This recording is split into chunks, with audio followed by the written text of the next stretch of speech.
بڑی اہم آیت آ رہی ہے، آیت نمبر 28۔ کیف تکفرون باللہ، تم کیوں کر اللہ کا انکار کر سکتے ہو، کیسے کر سکتے ہو اس اللہ کا انکار؟ وَكُنْتُمْ أَمْوَاتًا فَأَحْيَاكُمْ، کہ تم مردہ تھے اس نے تمہیں زندہ کیا۔ ثُمَّ يُمِيتُكُمْ، پھر وہی تمہیں موت بھی دے گا۔ ثُمَّ يُحْيِيكُمْ، پھر تمہیں زندہ کر لے گا۔ ثُمَّ إِلَيْهِ تُرْجَعُونَ، اور پھر لوٹ کر تمہیں اسی کے پاس جانا ہے۔ اس آیت کے اندر 2 زندگیاں اور 2 موتوں کا ذکر آیا ہے، جس سے ہر ذی روح کو گزرنا پڑتا ہے۔ اللہ تعالیٰ نے جب روحوں کو پیدا فرمایا، جسم تو بعد میں دیے گئے نا ان کو، جن سے روحوں سے عہد ہوا الستو بربکم، اس کے بعد انہیں ایک نیند سلا دیا، موت۔ وہ پہلی موت تھی جو ہر ایک پہ طاری ہوئی۔ پھر اللہ تعالیٰ اس دنیا کی زندگی میں اسے ماں باپ کے ذریعے پیدا کرتا ہے، یہ اس کی پہلی زندگی ہوتی ہے۔ اس سے پہلے جو تھی وہ تو روحیں تھی نا، روح اور جسم کے ساتھ تو زندگی یہ بنی نا۔ پھر یہ دنیا کی زندگی گزارتا ہے اور اسے موت آ جاتی ہے، یہ اس کی دوسری موت ہوتی ہے۔ اور پھر قیامت والے دن اسے پھر سے زندہ کیا جائے گا، وہ اس کی دوسری زندگی ہوگی اور وہ ختم نہیں ہوگی، پھر موت نہیں آئے گی۔ اسی لیے سورہ المؤمن پارہ نمبر 24 میں آپ دیکھیں گے کہ کافروں کو جب دوزخ میں ڈالا جائے گا نا، تو وہاں وہ اللہ تعالیٰ سے ایک ریکویسٹ کریں گے، اور وہ کمال کی چیز ہے۔ یہ قرآن حکیم میں 2 ہی مواقع ایسے ہیں جہاں پر 2 زندگیوں اور 2 موتوں کا ذکر ہے۔ ایک تو یہ موقع ہے، اور دوسرا ہے سورۃ المؤمن کی آیت نمبر ہے 11۔ آپ کا یہ جو بلو مصحف ہے اس میں 469 نمبر پیج ہے۔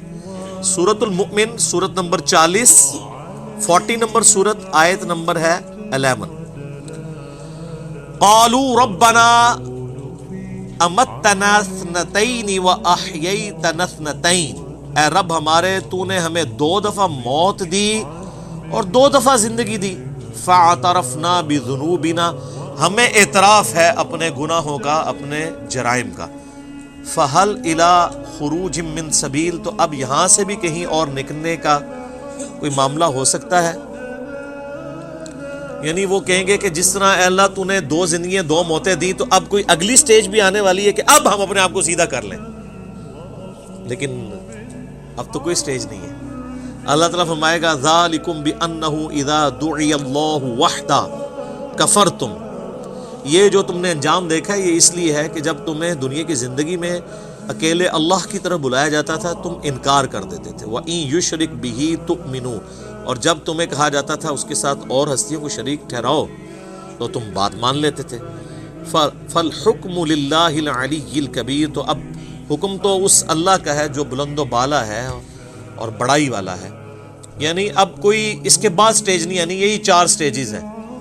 پہلی موت جو اللہ نے ارواح کو سلا دیا، اس کے بعد پہلی زندگی جب جسم دے کے ماں باپ کے ذریعے دنیا میں ظہور ہوا، اور پھر دنیا کی زندگی گزار کے کسی کو جوانی میں موت، کسی کو بڑھاپے میں موت، اور اس کے لیے موڈ کوئی بھی ہو سکتا ہے۔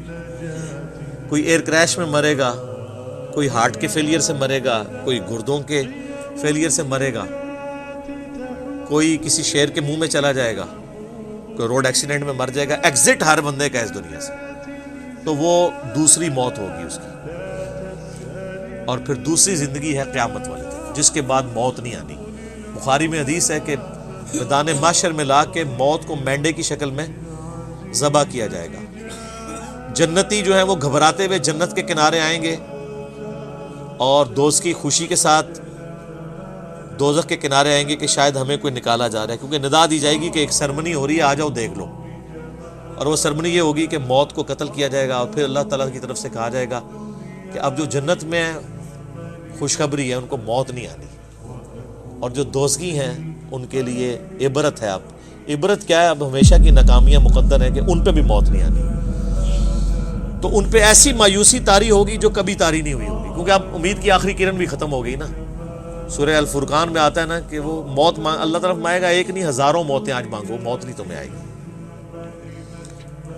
کیونکہ موت سے وہ سمجھیں گے کہ معاملہ ٹل جائے، تو موت نہیں آئے گی۔ اللہم اجرنا من النار، اللہم من احییتہ منا فاحی علی الاسلام ومن توفیتہ منا فتوفہ علی الایمان۔ تو اللہ تعالیٰ بتا ہے پھر زندہ کر کے تمہیں اپنے رب کی طرف لوٹایا جائے گا۔ آپ دیکھیں گے ابھی 4 رکوع مکمل نہیں ہوئے اور پورے قرآن کا خلاصہ، الہامی کتابوں کا خلاصہ، انبیاء کی دعوت کا خلاصہ، زندگی کا مقصد، سب کچھ سورۃ البقرہ کے پہلے 4 رکوعوں کے اندر کور ہو گیا۔ هو الذی خلق لکم ما فی الارض جمیعا، وہی اللہ ہے جس نے زمین میں ہر چیز تمہارے لیے پیدا کی ہے، یعنی یہ سب کچھ انسان کے لیے پیدا ہوا ہے۔ ایک ویسے وہ ضعیف روایت بھی ہے نا المستدرک الحاکم میں نبی الاسلام کے بارے میں کہ اگر میں تجھے نہ پیدا کرتا تو یہ کائنات پیدا نہ کرتا۔ اصول محدثین پہ روایت صحیح نہیں ہے، لیکن پرنسپلی یہ بات درست ہے کہ زمین و آسمان یہ سب چیزیں اللہ نے انسان کے لیے پیدا کی ایز اے اسپیشیز۔ سورہ ہود میں بھی آتا ہے، اور اس لیے کہ لیبلوکم ایکم احسن عملا، سورۃ الملک میں بھی آتا ہے تاکہ تمہیں آزمایا جائے کہ کون تم میں سے اچھے اعمال کرتا ہے۔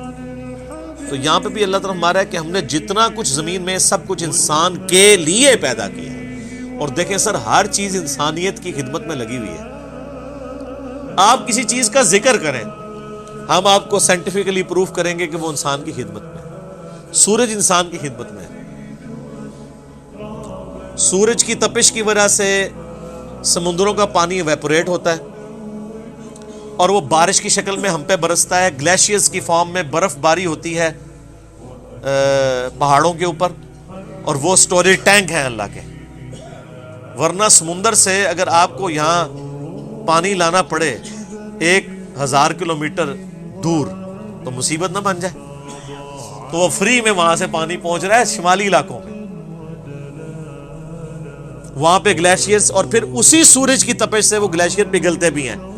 اگر آپ کو گلیشیئر پگھلانے پڑ جائیں تو کتنی انرجی چاہیے؟ آپ کے تو گھر کی گیس نہیں روٹی پکانے کے لیے پوری ہو رہی، ان گلیشیئرز کو کون پگھلا سکتا ہے؟ اور پھر وہ جب گلیشیئرز پگھلتے ہیں تو زمین کے اوپر بھی دریا چلتے ہیں اور زمین کے نیچے بھی سوتوں میں دریا چلتے ہیں۔ سینکڑوں تربیلا ڈیم کے برابر تو پنجاب صرف زمین سے پانی نکال رہا ہے، وہ اللہ کے بنائے ہوئے ڈیم ہے۔ اچھا، پھر اس پانی کے ذریعے فصلیں اگ رہی ہیں، فصلیں نہ اگیں جانور نہیں کھا سکتے، ہم نہیں کھا سکتے، نہ جانور زندہ رہ سکتے ہیں، نہ ہم زندہ رہ سکتے ہیں اگر پانی نہ ہو اور اگر سورج نہ ہو۔ دنیا میں ہواؤں کا چلنا، موسموں کا بدلنا، ہر چیز ڈیپینڈنٹ ہے سورج پہ۔ صرف سورج ختم ہو جائے نا، خود بخود ساری زندگی روئے ارض سے ختم ہو جائے گی، کیونکہ پودے اپنی خوراک ہی نہیں تیار کر سکیں گے۔ جب پودے مر جائیں گے جانور بھی مر جائیں گے، تو انسان کیا کھائے گا؟ مٹی کھا کے زندہ رہ سکتا ہے؟ ختم۔ تو اللہ تمہارے زمین میں ہر چیز میں نے تمہارے لیے پیدا کی ہے، اور اس میں امپلائڈ ہے کہ تمہیں اپنے لیے پیدا کیا ہے۔ وہ آگے چل کے پھر دعوت آ جائے گی کہ یہ جو پریویلیجز ہی نہیں صرف دے دیے گئے ہیں کہ لو جی جناب یاشی کرو، نہیں، اس کے گیس میں کچھ ڈیمانڈ بھی کر رہا ہوں۔ سورہ ذاریات میں تو کھل کے مضمون ہے نا، وما خلقت الجن والانس الا لیعبدون۔ ہم نے جنوں اور انسانوں کو نہیں پیدا کیا سوائے اس لیے کہ وہ ہماری عبادت کریں، ہمیں مانے نہیں، صرف عبادت کریں۔ اور عبادت کا مطلب ہے اللہ کو ماننا اور اللہ کی ماننا، ٹوٹل اوبیڈینس۔ ثم استوى الى السماء، پھر اللہ تعالیٰ آسمان کی طرف متوجہ ہوا یا مستوی ہوا، فسواہن 7 سماوات، اور پھر آسمانوں کو 7 آسمان بنا دیا، وَهُوَ بِكُلِّ شَيْءٍ عَلِيمٌ، اور وہ ہر چیز کو اپنے علم کے ذریعے گھیرے ہوئے ہیں۔